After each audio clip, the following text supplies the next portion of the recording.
Apparently I lied. We're going to do one final mock draft. Let's go.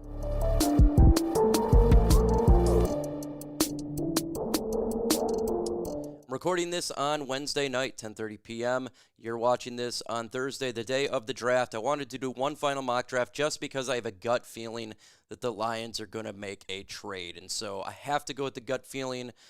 Figured might as well do it before this thing kicks off. Here is the rules that I did. I did a trade in this mock draft, so obviously there's going to be trades. I did, generally speaking, the PFF simulator 5 times. That's how I always do it. I went with the players who I think is going to be in that area. It's not generally what exactly they have. Also, it's the latest of regards of players moving up and down, sliding through the draft. This is what I think the Detroit Lions are going to do, not necessarily what I have them or what I would like for them to do.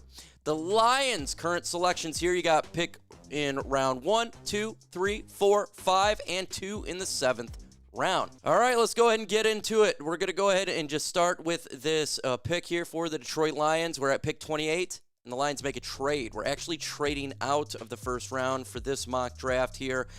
I have the New York Giants wanting to get Jackson Dart. And it does feel like maybe that they'll jump in the end of the first round to get that quarterback. The Lions could take advantage and pick up an extra pick, 154, and slide just a couple spots back to 34. Why is that? Because a lot of value in this draft is in the second and third round. And if there's players that the Lions don't, they generally have same grade, maybe they'll pick up an extra pick. Now, with pick 34, the Detroit Lions got lucky, and they select Grey Zabel, offensive lineman there from North Dakota State. I have him again, pick 34, and this makes sense for the Detroit Lions, right? We need to get on the offensive line. He has visited the Lions. He's done a combine visit. He's had a Zoom visit. The Lions like him.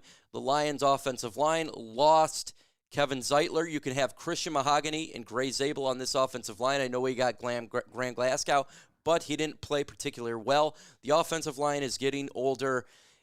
I can see the Lions, if they lose out on some of the players maybe they covered before, trade back because there is pass rushers that they can get in the second round. So what should the Detroit Lions do with that 28th pick? Trade up, trade down, or stay? U for up, D for down, S for stay. Let's go ahead and go to their next pick in the second round, pick 60. I got them going Josiah Stewart, the edge rusher / linebacker pass rusher from Michigan. Just like Grey Zabel, they love this guy. They have visited him again. Zoom visit. They've seen him in the combine and a 30 visit. He's had 8.5 sacks last year, 22 solo, 2 forced fumbles, 0 interceptions. And he was a player that's rising up the draft boards. Now, initially, I'd say the Lions could get this guy in the third round, but the Lions covet their player, and maybe, just maybe, they don't want to risk it. Of all the players in this draft, this is the one player I feel like is the biggest fit for Detroit up there. They really do like him as a player, the pass rush position. Other players that could look at a pass rusher, there's a lot in the second round, but this guy definitely feels like a Detroit Lion for me. Today's show is sponsored by Game Time. It's the best ticketing app, the #1 app that I trust, and the app that I want you guys to get. It has so many great features, specialized in last-minute deals, and saves up to 60% when buying last-minute tickets for sports, concerts, comedy, theater. It doesn't matter. They have Game Time picks, making last-minute ticket buying easier than ever by quickly highlighting the best seats in the stadium. And there is so many other events going on right now, whether it's concerts, baseball, Tigers, hockey, Pistons, playoffs. There's a lot going on right now. And the best part of Game Time is that you can see the price of your tickets up front.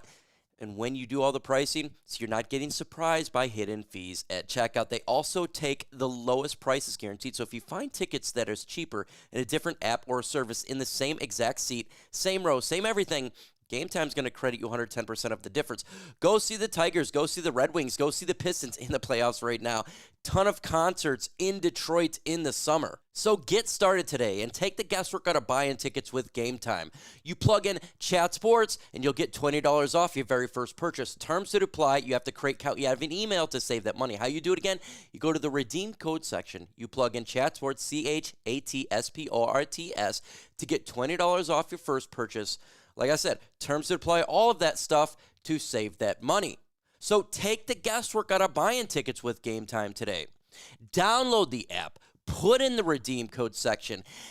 Get Game Time app today. It's last-minute tickets and lowest prices guaranteed. Now we're going to go ahead and jump into the third round here, and I think there's a couple players in play in the third round, but I do think wide receiver is the spot for this.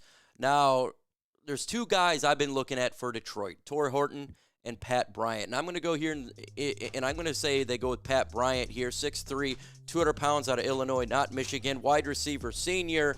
Pat Bryant is exactly what the Lions are looking for, that ex-receiver, the guy who I think could be a player to take over the Tim Patrick role after this year. 50 receptions, almost 1,000 yards, 10 touchdowns, 18.2. Also, again, we've heard a lot of rumors about the Jameson Williams trade, and I don't think that the Lions trade Jameson Williams. I'm not in favor of that at all. But what if he develops into a really quality wide receiver, and then after this year, maybe they can look at bringing in a player like Pat Bryant, who can eventually be a number 2 for the Lions, and then they can look next year's draft if they wanted to get another wide receiver, or if that's not the case, again, a Tim Patrick replacement does make sense. Lions will take a wide receiver at some point, and I think that could be an option for them right there. Let's go ahead and grade this mock draft, A, B, C, D, or F. Let me know your thoughts, good, bad, and the ugly. Let's continue on here for the Detroit Lions, and we're going to go into round 4, pick 130, and I think the Detroit Lions would like to beef up that interior defensive line, and why not do it with C.J. West. Big defensive tackle, 6'2", 317 pounds. He's a clogger. He's the guy to help clog the middle.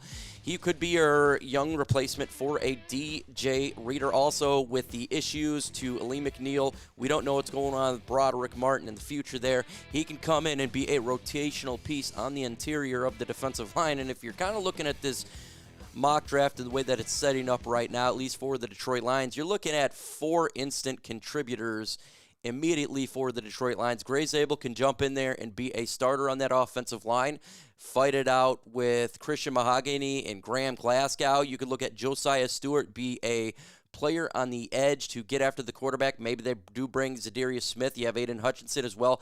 Pat Bryant at wide receiver. He may not get a ton of playing time this year, but he could be a contributor, especially if there's an injuries. Or, if he does excel, and then you come in here and you get a C.J. West on the defensive line who can be a rotational piece. So remember, the Lions made that trade earlier. They picked up another draft pick, another 4th-round pick, and I have the Lions going to Alabama, getting a safety, Malachi Moore, 6 foot, 201 pounds, senior, 40 solo tackles, 2 forced fumbles, 2 interceptions, and 8 pass defense. The Lions are good at safety. We just literally extended Kirby Joseph.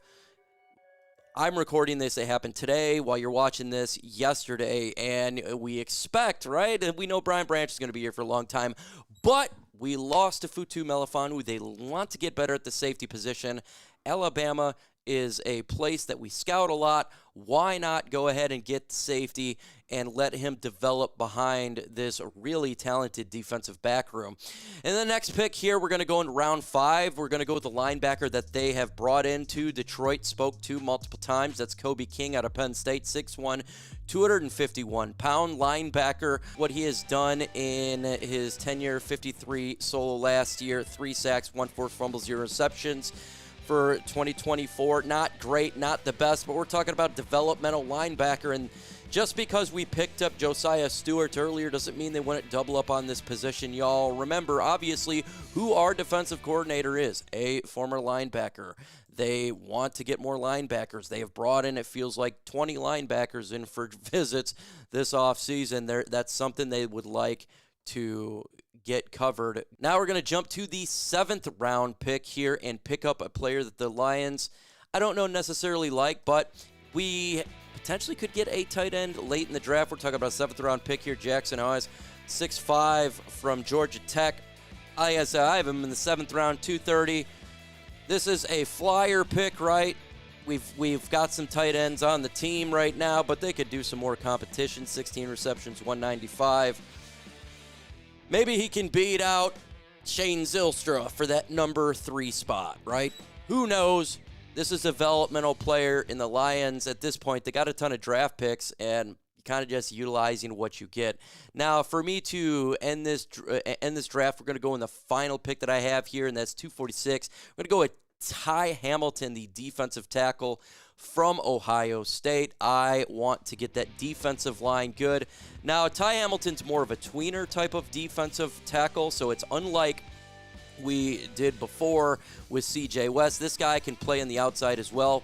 He's he's close to 300 pounds, maybe a little bit lighter. 14 sold, 3.5 sacks, 1 forced fumble. He can go in and play on this defensive line more like a Joshua Pascal type of player. And the Lions have now a lot of pieces on this defensive line, younger pieces, rotational pieces, as well as, you know, players that potentially that we've had on this team for a couple of years that no longer will be on this team, right? We're talking about the Broderick Martin. So the Lions would like to get better on that defensive line. It's clear as day. That's what we're going to do. Now, look at this mock draft. Rip me up, tear me up. I want you guys to grade it either way. A, if you think it's good. B, if you think it's all right. C, if you think, D, if you kind of think it sucks. F, if you think it is absolute booty cheeks. Give it to me. Can't wait for the draft in a couple hours. Again, make sure you subscribe. Hit that notification bell. Just in a couple hours, we're going to be live for the draft. We get to see who the next Detroit Lion is going to be on this football team. With that said, folks, adios.